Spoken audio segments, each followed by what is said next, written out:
একদল খাইছে, আরেক দল খাওয়ার জন্য রেডি হয়ে আছে। আমরা এরকম চাই না। আমরা চাই স্বাধীন সার্বভৌম বাংলাদেশ। আমরা চাই দুর্নীতিমুক্ত বাংলাদেশ। খুব লম্বা সময় নিব না। আপনারা যদি এইভাবে বিশৃঙ্খলা করেন আর আপনাদের থামাতে যে ভলান্টিয়ার্সরা যদি হুইসেল বাজাতে থাকে, আমার কথা তো শোনা যাবে না, আমি মুনাজাত দিয়ে চলে যাব। খালাস, কোনো আওয়াজ হবে না, আওয়াজ হবে না। দেখি আপনারা কে কোন এলাকা থেকে এসেছেন, খোঁজ নেই। এটা তো আমার বিভাগীয় প্রোগ্রাম, খুলনা বিভাগের প্রোগ্রাম পেয়ে গেছে যশোর। মাশাআল্লাহ। দেখি আপনাদের যশোর সদর থেকে কারা কারা এসেছেন, হাত তোলেন। ঠিক আছে, হাত নামান। অভয়নগরের কারা আছেন দেখি, অভয়নগর অনেক আসছে। কেশবপুর থেকে কারা এসছেন? ঠিক আছে, দেখি আপনাদের চৌগাছা উপজেলার কারা, চৌগাছা। মাশাআল্লাহ মাশাআল্লাহ তাবারাকাল্লাহ। ঝিকরগাছার কারা দেখি, হাত নামান। বাঘারপাড়া থেকে এসছেন কেউ? ইয়া সালাম। মনিরামপুর, সর্বনাশ, মনিরামপুর তো জয়যুক্ত হয়েছে। সারসা, বেনাপোল, মাশাআল্লাহ। এবার যশোরের বাইরে চলে যাই, সাতক্ষীরা, মাশাআল্লাহ। ঠিক আছে, ঠিক। মেহেরপুরের কেউ আসছেন? মেহেরপুর, ইয়া সালাম। নড়াইল, চুয়াডাঙ্গা, আল্লাহু আকবার। কুষ্টিয়া, মাগুরা, খুলনা জেলার খুলনা, এই খুলনা তো অনেক। বাগেরহাট, মাশাআল্লাহ। ঝিনাইদহ, ওরে আল্লাহ। ঠিক আছে ঠিক আছে ঠিক আছে, আমরা 3টা তাকবীর দিয়ে শুরু করব। তাকবীর শেষ আর কারো কণ্ঠে কোনো আওয়াজ শুনতে চাই না, একটা আওয়াজ আমি শুনবো না, মেহেরবানি করে। প্রথমে আপনাদের এই যশোর জেলার যারা আছেন তারা আল্লাহর নামে তাকবীর পড়বেন। এরপরে যশোর জেলার বাইরে অন্যান্য জেলা থেকে যারা এসছেন তারা তাকবীর পড়বেন। আর সব শেষে আমরা সবাই মিলে 3টা তাকবীর পরে শুরু করব ইনশাআল্লাহ। পড়েন। আমার যশোরের ভাইরা রেডি হয়ে যান। আপনারা রেডি না? বাকিরা চুপচাপ, শুধু যশোরের ভাইরা তাকবীর পড়বে, আওয়াজ করে পড়ুন, লিল্লাহে তাকবীর। মাশাআল্লাহ তাবারাকাল্লাহ। যশোরের পারফরম্যান্স আমরা দেখলাম। এবার যশোর জেলার বাইরে থেকে অন্যান্য যত জেলা থেকে এসছেন সবাই মিলে তাকবীর পড়বেন। যশোরের ভাইরা এবার চুপচাপ। যশোরের বাইরের অন্যান্য জেলার ভাইরা আপনারা রেডি তো? পড়ুন, তাকবীর পড়ুন, লিল্লাহে তাকবীর। মাশাআল্লাহ মাশাআল্লাহ। এবার যশোরের বাইরে কোনো কথা নাই, সবাই মিলে পারা যাবে ইনশাআল্লাহ। আয়োজক, শ্রোতা, ভলান্টিয়ার্স সবাই মিলে কেউ বাকি থাকবো না। 8 দিনের এই তাফসিরুল কোরআনের প্যান্ডেলকে আমরা আল্লাহর বরত্বের নামের ঘোষণায় প্রকম্পিত করবো ইনশাআল্লাহ। সবাই মিলে 3 তাকবীর, গলা ছেড়ে দিয়ে আওয়াজ করে পড়ুন, লিল্লাহে তাকবীর, লিল্লাহে তাকবীর, লিল্লাহে তাকবীর। মাশাআল্লাহ। এই তো, শান্ত হন, এবার শান্ত হন, আমরা শুরু করছি। এই যে কি তোমাদের এখানে কি আওয়াজ হবে না, আওয়াজ হবে না। প্রায় 30টার মতো এলইডি স্ক্রিন আছে, ওদিকে চলে যাও, ওদিকে চলে যাও, অথবা চুপ করে বসো বা দাঁড়িয়ে থাকো। আমরা শুরু করছি।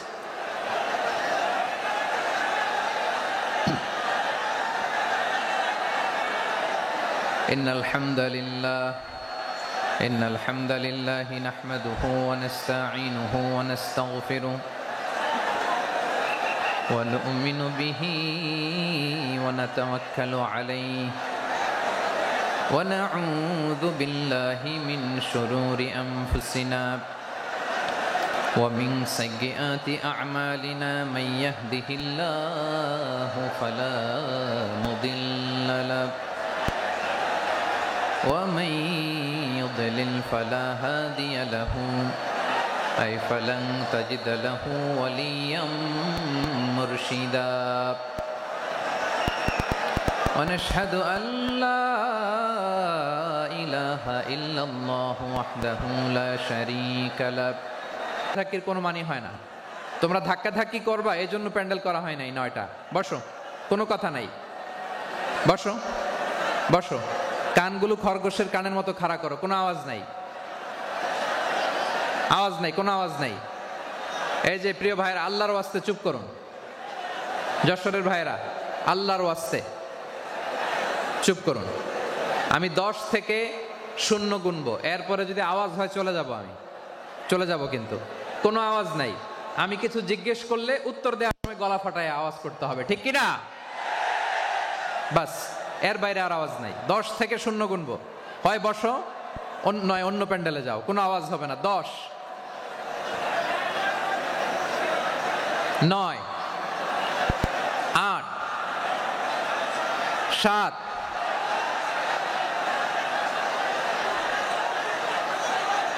6, 5, 4,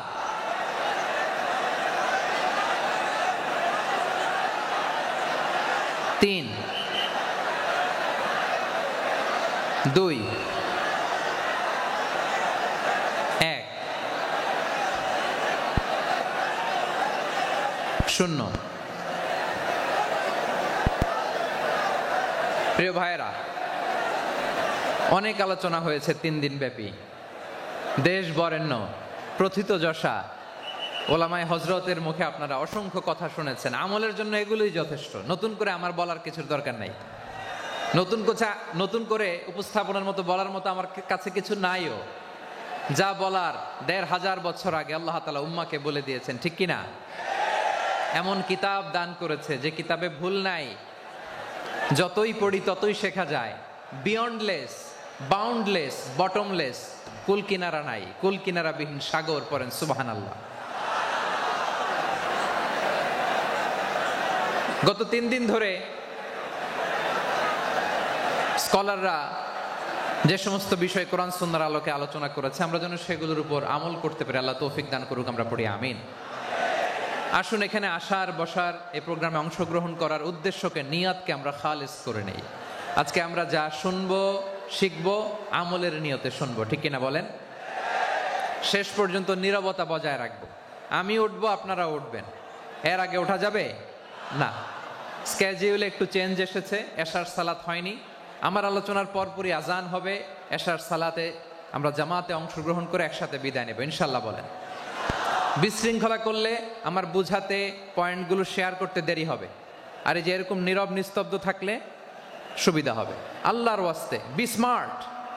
জায়গা না হলে চলে যাবেন, আওয়াজ করবেন না। ভলান্টিয়াররাও আওয়াজ নয়, ইশারা ইঙ্গিতে। প্রিয় ভাইয়েরা, যে টপিকটি নিয়ে আমি আপনাদের সামনে আজকে কথা বলতে চাই, টপিকটি অনেক গুরুত্বপূর্ণ। টপিকটি হচ্ছে হিউম্যান রিসোর্স ডেভেলপমেন্ট, মানব সম্পদ উন্নয়ন। কারণ আল্লাহ তাআলা আমাদের যা দেখ আর না দেখ এটা দিছে। মানুষ আর মানুষ, 18 কোটি মানুষ, ঠিক কিনা? এই 18 কোটির জনসংখ্যার দেশে বসবাস করে আমরা খুশি না বেজার? খুশি হইতে হবে, বেজার হইেন না। জাপানের খবর জানেন? তাদের গ্রোথ রেট নিচের দিকে, উল্টো। জনসংখ্যা নাই, বাচ্চা নিলে, সন্তান নিলে গভর্নমেন্ট তাদের টাকা দেয়। আমাদেরকে আল্লাহ তাআলা দয়া করে, মায়া করে এই সম্পদটা দিয়েছেন। এই মানব সম্পদকে যেন আমরা কাজে লাগাই ইনশাআল্লাহ। পড়েন সবাই। হিউম্যান রিসোর্স ডেভেলপমেন্ট অনেক জনগুরুত্বপূর্ণ বিষয়, খুব সেন্সিটিভ বিষয়। বুঝতে হবে যশোরের স্মার্ট ছেলেরা, এই যে আমি যাদেরকে দেখতে পাচ্ছি, all are the Gen Z of Jashore. যারা জেন জি, ওরা স্মার্ট, ওরা ইশারা ইঙ্গিতে কাজ করে। এই যে পুরো গদি উল্টায় দিছে, ঠিক কিনা? 24-এর ছাত্র নাগরিক অভ্যুত্থান আমাদের দেখিয়ে দিচ্ছে কিভাবে চোখের ইশারায় গদি উল্টে দিতে হয়। তো জেনজিদের নিয়ে বসেছে, ওরা তো স্মার্ট, ওরা ডিস্টার্ব করবে না। মেহেরবানি করে আমার সাথে কানেক্ট করো। One to one, brain to brain, eye to eye, eye contact করো আমার সাথে, তাকাও।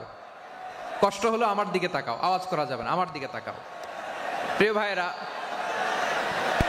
হিউম্যান রিসোর্স ডেভেলপমেন্টের ব্যাপারে কিছু কথা বলবো। এই যে আমাদের বিশাল জনসংখ্যা, এই জনসংখ্যাকে কি করে জনসম্পদে রূপান্তরিত করা যায় এ ব্যাপারে কথা বলবো। আমি সূরাতু বনী ইসরাইলের 70 নম্বর আয়াতের আলোকে কিছু কথা আমি আপনাদের সামনে বলবো। আল্লাহ তাআলা ইরশাদ করছেন, ওয়ালাকাদ কাররামনা বনী আদম ওয়া হামালনাহুম ফিল বাররি ওয়াল বাহরি ওয়া রাযাকনাহুম মিনাত তাইয়্যিবাত وفضلناهم على كثير ممن خلقنا تفضيلا। পড়েন আল্লাহু আকবার।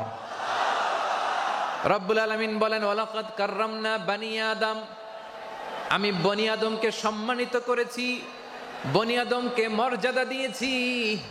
ওয়া হামালনাহুম ফিল বাররি ওয়াল বাহর, বনী আদমকে জলে স্থলে স্থলে এবং সমুদ্রে চলাচলের বাহন দিয়েছি। ওয়া রাযাকনাহুম মিনাত তাইয়্যিবাত, তাদেরকে পবিত্র রিজিকের বন্দোবস্ত করেছি। ওয়া ফাদ্দালনাহুম আলা কাসীরিম মিম্মান খালাকনা তাফদীলা, আর আমি আল্লাহ যাদেরকে সৃষ্টি করেছি তাদের মধ্য থেকে বনী আদমকে আমি শ্রেষ্ঠ বানিয়েছি। আমরা শ্রেষ্ঠ, আমরা আশরাফুল মাখলুকাত। আমরা কি এই যে এমনি চিল্লাচিল্লি করে জিজ্ঞেস করলে বলে না, আমরা আশরাফুল মাখলুকাত। আমরা কি শ্রেষ্ঠ, সবার চেয়ে সেরা। আমাদের মতো করে আল্লাহ কাউকে বানায় নাই। দুই পায়ে ভর করে শির দ্বারা এরকে আমি যত মর্যাদা দিয়েছি আমার কোন সৃষ্টিকে এত মর্যাদা দেই নাই। পড়েন সুবহানাল্লাহ। I have dignified the status of the sons of Adam. আদমের সব সন্তানের মর্যাদা আমি বাড়িয়েছি। আল্লাহ এখানে বলেননি ওয়ালাকাদ কাররামনাল মুমিনিন, আমি মুমিনের মর্যাদা বাড়িয়েছি, বলেছেন? আল্লাহ এখানে বলেন নাই ওয়ালাকাদ কাররামনাল মুসলিমিন, আমি মুসলিমের মর্যাদা বাড়িয়েছি। আল্লাহ বলেছেন ওয়ালাকাদ কাররামনা বনী আদম, আমি বনী আদমের সম্মান বাড়িয়েছি। হোক সে মুমিন কিংবা কাফের, মুসলিম কিংবা মুশরিক, আস্তিক কিংবা নাস্তিক, আরব কিংবা অনারব, যেই হোক না কেন আদম সন্তান সবগুলার মর্যাদা বাড়ায় দিয়েছে কে? সবার মর্যাদা আল্লাহ বাড়িয়েছে। মানুষ হিসেবে মর্যাদা। বিশ্বনবী সাল্লাল্লাহু আলাইহি ওয়াসাল্লাম ইহুদির লাশ দেখে দাঁড়িয়ে গেলেন। কার লাশ? আমার যশোরের ভাইয়েরা আওয়াজ করে বলুন, কার লাশ?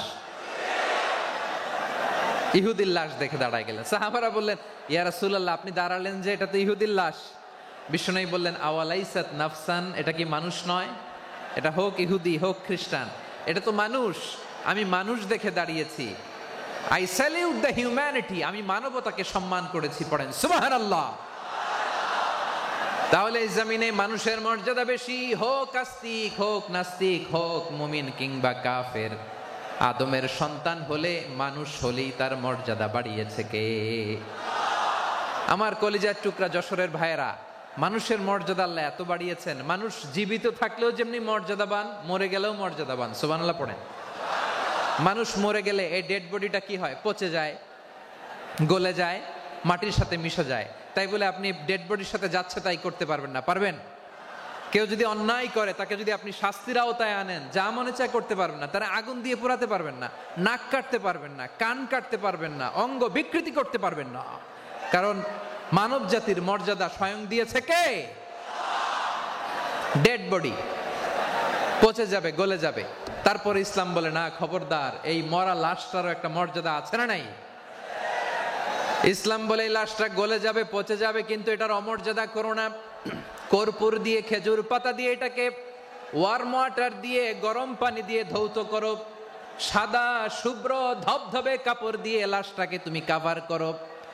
তারপরে খাটিয়ার মধ্যে লাশটাকে রেখে বিশাল একটা প্রোগ্রাম করো, একটা ফিউনারাল প্রোগ্রাম করো। ওই প্রোগ্রামের ডানে বায়ে পেছনে লাশটারে রাখলে হবে না, প্রোগ্রামের একেবারে সামনটাতে তুমি লাশটাকে রাখো। সুবহানাল্লাহ।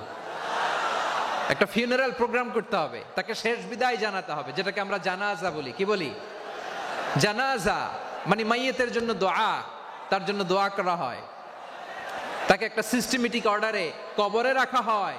সুন্দরভাবে সেটাকে কবরস্থ করা হয়, মাটি দেয়া হয়, পানি দেয়া হয়। তার মানে মরে গেলেও মানুষের সম্মান বাড়ায় দিয়েছে কে?